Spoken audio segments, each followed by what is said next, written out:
നമസ്കാരം, news prime മലയാളത്തിലേക്ക് സ്വാഗതം. രാമായണത്തിലെ രാമലക്ഷ്മണന്മാരെ പോലെയാണ് നരേന്ദ്രമോദിയും അമിത്ഷായും ബി ജെ പിക്ക് എന്ന് ബി ജെ പി നേതൃത്വം പലകുറി പറയാറുണ്ട്. എന്നാൽ അതേ മോദി ഷാ കൂട്ടുകെട്ട് തകർന്നു തുടങ്ങുന്ന ഏറ്റവും വലിയ തെളിവാണ് ഇപ്പോൾ നരേന്ദ്രമോദി രാഹുൽ ഗാന്ധിക്കെതിരെ ഉന്നയിക്കുന്ന ഗുരുതരമായ ആരോപണം. അതായത് രാഹുൽ ഗാന്ധി വൻകിട കോർപ്പറേറ്റുകളിൽ നിന്നും പണം വാങ്ങുന്നു എന്നുള്ള രീതിയിൽ ആരോപണം ഉന്നയിച്ചിരുന്നു. അദാനിയുടെയും അംബാനിയുടെയും പേരെടുത്തു പറഞ്ഞുകൊണ്ട് ഒരു ടെമ്പോ നിറച്ച് പണം വാങ്ങുന്ന തരത്തിലേക്ക് രാഹുൽ ഗാന്ധി രാഷ്ട്രീയപരമായി ചില നീക്കങ്ങൾ നടത്തുന്നു എന്ന രീതിയിൽ ഉള്ള മോദിയുടെ വാക്കുകൾ, അദ്ദേഹത്തിൻ്റെ പ്രസ്താവന വലിയ തോതിൽ ബി ജെ പി നേതൃത്വത്തിന് ഉണ്ടായ അങ്കലാപ്പിനെ കുറിച്ച് സൂചിപ്പിക്കുന്ന കാര്യം തന്നെയാണ്. അതായത് ബി ജെ പി നാളിതുവരെ ചെയ്ത കാര്യങ്ങളാണോ നിങ്ങൾ വെട്ടിത്തുറന്നുകൊണ്ട് ഞങ്ങൾക്കെതിരെ ആരോപണവുമായി ഇവിടെ പറയാൻ ശ്രമിക്കുന്നത് എന്ന് രാഹുൽ ഗാന്ധി പരസ്യമായി ഇതിനോടകം തന്നെ ഒരു വീഡിയോയിലൂടെ പറഞ്ഞു. എന്താണ് മോദിജി, താങ്കൾ തിരഞ്ഞെടുപ്പ് മൂർധന്യത്തിലേക്ക് എത്തി നിൽക്കുമ്പോഴേക്കും ഭയന്നു വിറച്ചു ഇരിക്കുകയാണോ എന്നാണ് അദ്ദേഹത്തിനോട് ചോദിച്ചിരിക്കുന്നത്.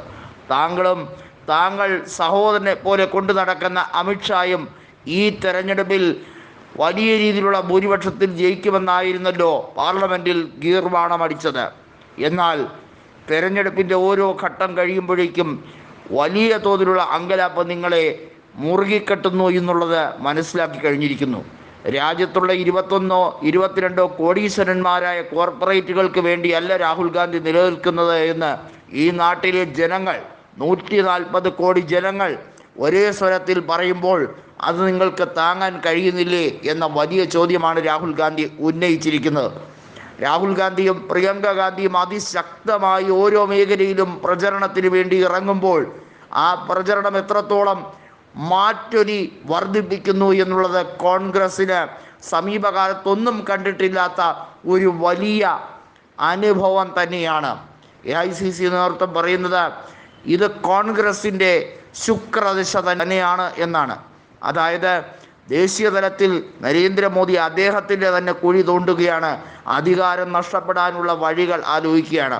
എല്ലാ രീതിയിലും വിവാദ പ്രസംഗങ്ങൾ നടത്തി ഭരണഘടനാ ലംഘനം വരെ നടത്തുകയാണ് എന്ന ആരോപണം നേരത്തെ തന്നെ കപിൽ സിബൽ പറഞ്ഞതാണ്. കപിൽ സിബൽ എന്ന സമാജ്വാദി പാർട്ടി നേതാവ്, നമുക്കറിയാം, അദ്ദേഹം ഒരു മികച്ച അഭിഭാഷകൻ കൂടിയാണ്.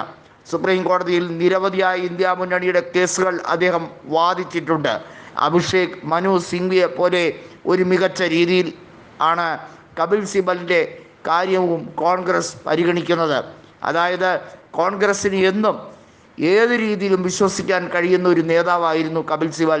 ഇപ്പോഴും അദ്ദേഹം മതേതരത്വം മുറുകെ പിടിച്ചുകൊണ്ട് തന്നെ മുന്നോട്ട് പോവുകയാണ്. അദ്ദേഹം പറഞ്ഞിരിക്കുന്ന ഒരു വാക്കുണ്ട്, ഇന്ത്യയിൽ ഏറ്റവും വലിയ തെരഞ്ഞെടുപ്പ് ലംഘനം നടത്തുന്ന ആരാണ് എന്നുള്ളത് ജനങ്ങൾക്ക് മനസ്സിലായി കഴിഞ്ഞിരിക്കുന്നു എന്നാണ് അദ്ദേഹം പറഞ്ഞിരിക്കുന്നത്.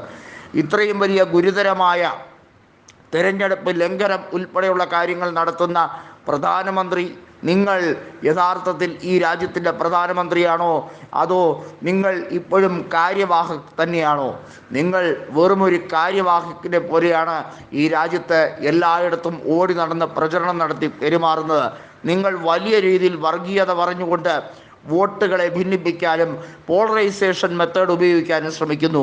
നിങ്ങൾക്ക് ഇത്തരത്തിൽ പറയാൻ നാണമുണ്ടാകുന്നില്ലേ എന്നുള്ള വലിയ ചോദ്യമാണ് കപിൽ സിബൽ ചോദിക്കുന്നത്.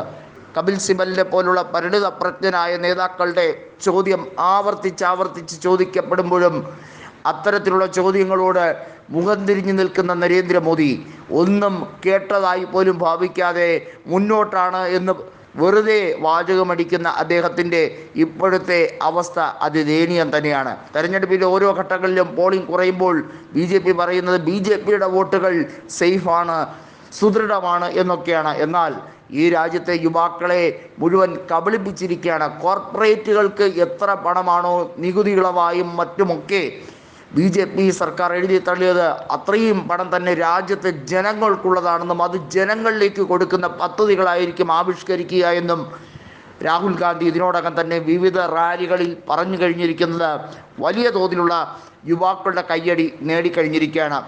നരേന്ദ്രമോദിയുടെയും അമിത്ഷായുടെയും കൂട്ടുകെട്ട് തകരാൻ പോവുകയാണെന്നും അവർ ഇത്തവണ, അതായത് മൂന്നാം തവണയും തെരഞ്ഞെടുപ്പിൽ വിജയം കൈവരിച്ചില്ലെങ്കിൽ തീർച്ചയായും അവർ തമ്മിലുള്ള ആ ഇക്വേഷൻ വലിയ രീതിയിൽ വിള്ളലുണ്ടാകുമെന്നും അദ്ദേഹത്തിൻ്റെ ആധിപത്യം, BJPക്കുള്ളിലെ ആധിപത്യത്തെ വലിയ തോതിൽ തകരാൻ കാത്തിരിക്കുകയാണ് ശിവരാജ് സിംഗ് ചൗഹാൻ അടക്കമുള്ള അദ്വാനി പക്ഷക്കാരായ